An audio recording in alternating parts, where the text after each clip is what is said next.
Hi everyone, Olive here, and for today's video, let's do a monthly reading for the sign of Scorpio. This is for your August reading. Let's see what's the guidance, blessings, messages here na for you. And for other zodiac signs naman, just await na lang ng ibang videos. And of course, don't forget to subscribe, follow, so that you'll be updated for other videos. But yeah, let's go. Again, this is for Scorpios para sa monthly reading for August naman to August.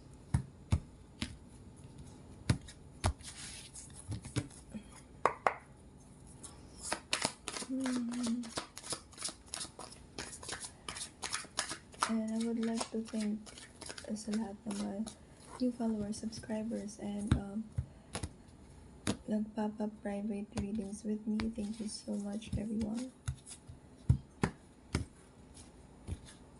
And if you're interested to do a readings with me, just message me sa lahat ng aking active links, especially sa TikTok, and email me. Let's check this one.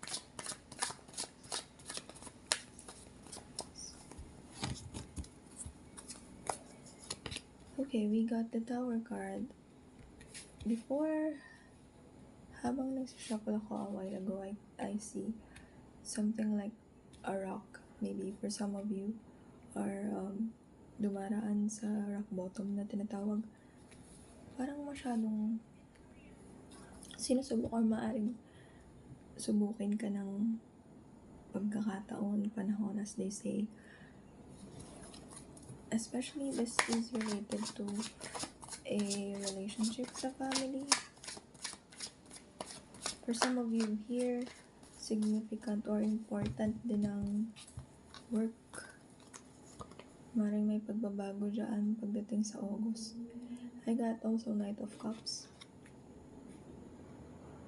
Right. So yun. May pagbabago when it comes to family, work related na medyo mabigat for you. What else?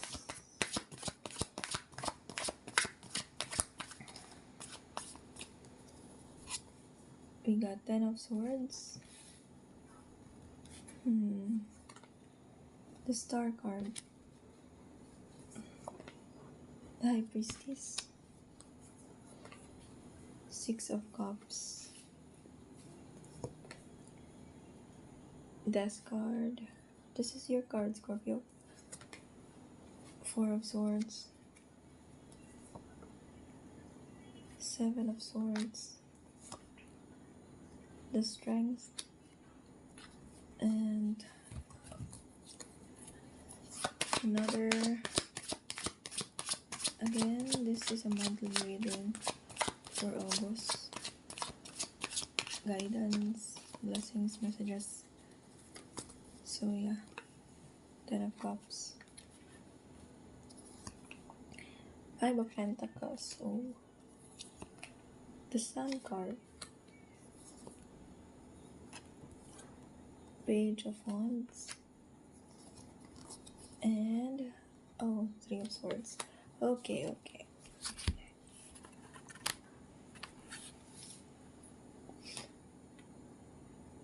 Kanina, habang nagsashuffle ako, gaya ng sabi ko, nakita ko na yung rock bottom something, and then nabunot natin yung the Tower card.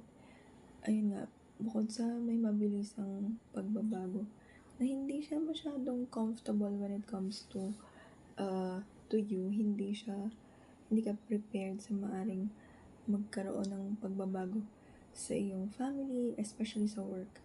Ina-highlight dito yung energy ng work mo or sa career mo. And meron din ako nakikita dito na although for some of you are really struggling to, alam mo yung ilabas talaga yung nararamdaman mo, ilabas yung iniisip mo. Pero, pinipilit mo pa rin naman na to be okay. And for others of you, although there is this, may pinipilit kang mangyari, medyo hindi siya nagiging in favor on your end or hindi siya magiging in favor on your end. So, better prepare sa mga pangyayaring hindi mo makontrol. The best advice for that is to really put the control sa sarili mo. Control how you speak, how you react. Kasi there are times na baka madala ka ng emotion mo and may masabi ka and hindi mo naman balik yun. So another ako nakikita dito for some of you, there's also an energy of going back and forth.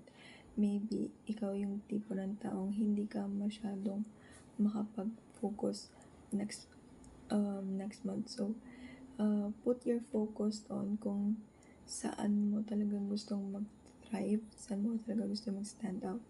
And for others of you, be careful when it comes to your relationship, especially friendship.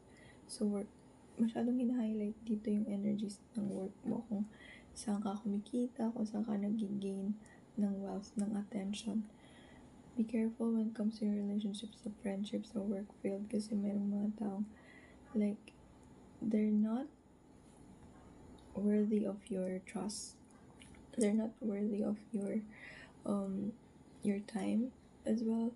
And for others of you, medyo paiiralin mo yung pride mo instead of especially solving some kind of arguments. And when it comes to your career naman, although there is a struggle sa pag-shift or pagbabago dito, there is this I heard like panandali ang happiness, so value whatever that kind of happiness is. And I can also see here yung energy kasi ng money mo, it's like you're gaining something or you're gaining a lot, pero mas mabilis din siyang mawala. So I can see you have to really take some time kung saan mo nilalagay yung money mo. Be careful on investing things na alam mo panandali ang aliw lang siya, and then baka kasi dumating next month of August, kasi meron ako nakikita na you might makaramdam ka na parang may emergency, something related sa money. So prepare on that. It's better to save a lot than to really, alam mo yung bahala bukas, gano'n. And when it comes to romantic relationship naman, there is this smoothness from July's energy. Everything's going so well, so good. But I can also see here, there is pwedeng mamagitan yung pride, yung takot to express whatever you are feeling, even this unresolved jealousy. Kung ikaw yung tipo ng taong medyo hindi mo iisipan yung mga decisions mo when it comes to your partnership romantically, you have to take some time to take the step back, tapos just recall everything before you react to it. Kasi pwedeng dahil sa pride mo, dahil sa galit mo na parang yung pabigla-bigla ka magdesisyon at magsalita, pwedeng magkaroon dito ng endings.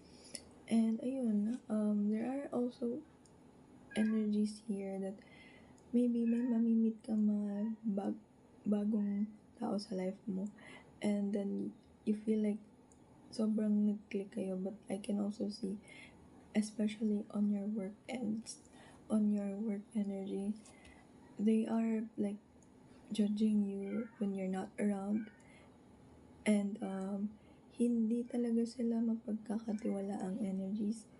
Very scattered yung energies nila, very lazy din as well. So as much as possible kung kayang avoid mo yung mga ganong tao kasi medyo nagkakaroon ka ng nahahawa ka sa kanila and those things na kailangan mong tapusin, kailangan mong abutin, hindi mo siya natatapos or naaabot, na-postpone siya. So, choose your people wisely so that you can really get your goals ng maayos, ng matiwasay. And speak nicely, speak kindly, speak okay lang naman maging honest kasi nararamdaman mo, but make sure that you're also being kind to the people that you are talking to so that you won't regret after. And yeah, this is your reading and thank you so much.